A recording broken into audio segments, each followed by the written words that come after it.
Metro city समाचार के सभी दर्शकों का आप लोगों का मेट्रो सिटी समाचार में स्वागत है। लगातार मेट्रो सिटी समाचार में लाइव काउंटिंग जारी है। आप लोगों को लगातार लेटेस्ट अपडेट मेट्रो सिटी समाचार में आप लोगों को हम पहुंचा रहे हैं। जैसे ही खबर मिल रही है सभी प्रभागों के बारे में भी अपडेट आप लोगों को मिलेगा मेट्रो सिटी समाचार में। लगातार हमारे रिपोर्टर्स जगह जगह बने हुए हैं, मुंबई में वसई विरार महानगर पालिका क्षेत्र में, और वहां से जैसे ही अपडेट मिल रहा है आप लोगों तक पहुंचाने का काम हम कर रहे हैं। वसई विरार महानगर पालिका के अपडेट आप लोगों को बता देते हैं।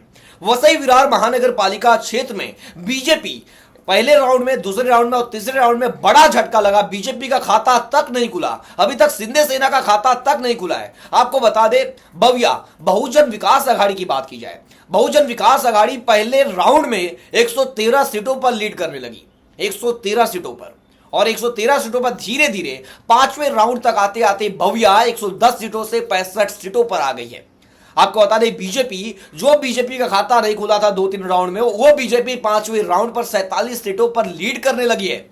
वहीं पर प्रभाग 5D में बीजेपी के एक उम्मीदवार जो भव्या के दिग्गज नेता है भास्कर यादव, वो पीछे चल रहे हैं। आपको बता दें लगातार मेट्रो सिटी समाचार में लाइव अपडेट जारी है। और आपको बता दें मुंबई की बात की जाए तो मुंबई में लगातार बीजेपी आगे चल रही है। अभी हमारे पास मीरा भाईंदर के आंकड़े नहीं आए हैं। मीरा भाईंदर का आंकड़ा काहे को कॉम्प्लिकेटेड है क्योंकि बीजेपी वहां पर शिंदे सेना के साथ चुनाव नहीं लड़ रही है। वहां से जैसे ही अपडेट आएंगे आप लोगों को हम बताने का काम करेंगे। और बीजेपी और यहाँ पर वसई विरार की आपको क्लियर कर देते हैं। वसई विरार में कई हमारे जो दर्शक हैं वो बात कर रहे हैं गोपाल पाटिल वाली सीट की, वहां का अपडेट क्या है। तो गोपाल पाटिल वाली सीट का भी अपडेट आप लोगों को देखने को मिलेगा। प्रभाग 8 है, प्रभाग 8 मतलब 8D। गोपाल पाटिल वहां पर बहुजन विकास अघाड़ी के उम्मीदवार सचिन देसाई और बीजेपी के रामवृक्ष यादव। और बात की जाए प्रभाग 8 में तो एक और उम्मीदवार है संजय महतो जो उम्मीदवार है शिंदे सेना के। तो ये सीटें जो है वो काफी बड़ी सीट है और एक दिलचस्प मुकाबला देखने को मिल रहा है। लेकिन वहां अभी सभी जगह पर बहुजन विकास अघाड़ी लीड कर रही है। समाजवादी पार्टी, असदुद्दीन ओवैसी के ऑल इंडिया मजलिस इत्तेहादुल मुस्लिमीन का खाता तक नहीं खुला है। तो अभी कई सीटें हैं जहां पर अभी जो छोटी पार्टियां उनका खाता नहीं खुला है, लेकिन बीजेपी बढ़त बनाई हुई है। और अब ये मुकाबला टक्कर का हो गया, ये मुकाबला कहीं ना कहीं टक्कर का होगा। छठे राउंड में देखने को मिलेगा कि ये मुकाबला स्टेबल होता है, दोनों की लड़ाई सेम पोजीशन पहुंचेगी क्या 50-50 पे, ये देखने वाला होगा।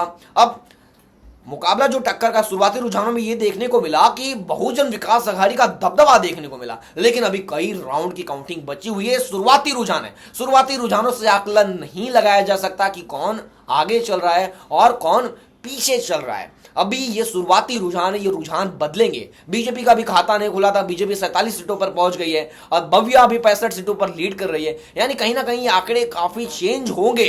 मेट्रो सिटी समाचार से जुड़े सभी दर्शकों को कहना चाहूंगा, चैनल को सब्सक्राइब नहीं किए हैं तो चैनल को सब्सक्राइब कीजिए। फेसबुक पर देख रहे हैं तो वहां पर फॉलो कीजिए। लगातार मेट्रो सिटी समाचार आप लोगों को लेटेस्ट अपडेट दे रहा है। आपको बता दें थाने में बीजेपी और शिंदे सेना 18 सीटों पर लीड कर रही है। और बात की जाए अगर थाने से अलग मीरा भाईंदर की बात की जाए तो वहां के भी आंकड़े आप लोगों को कुछ ही देर में देखने को मिलेंगे। अगर मीरा भाईंदर के कुछ दर्शक हमारे साथ जुड़े हुए हैं, हमारा फोकस वसई विरार महानगर पालिका, मुंबई महानगर पालिका और थाने वसई मीरा भाईंदर में होगा। लेकिन अभी बात करेंगे वसई विरार महानगर पालिका। वसई विरार महानगर पालिका क्षेत्र में 35 सालों से हितेंद्र ठाकुर की पार्टी बहुजन विकास अघाड़ी का दबदबा रहा है।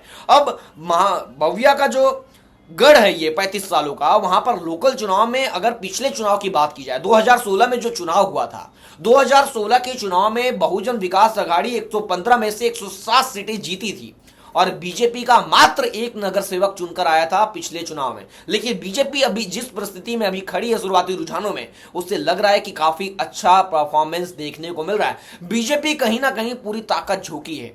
बीजेपी के लिए देवेंद्र फडणवीस खुद उतरे मैदान में, यानी जो चुनावी मैदान में, और यहां पर खुद प्रचार किए नालासोपारा वेस्ट में।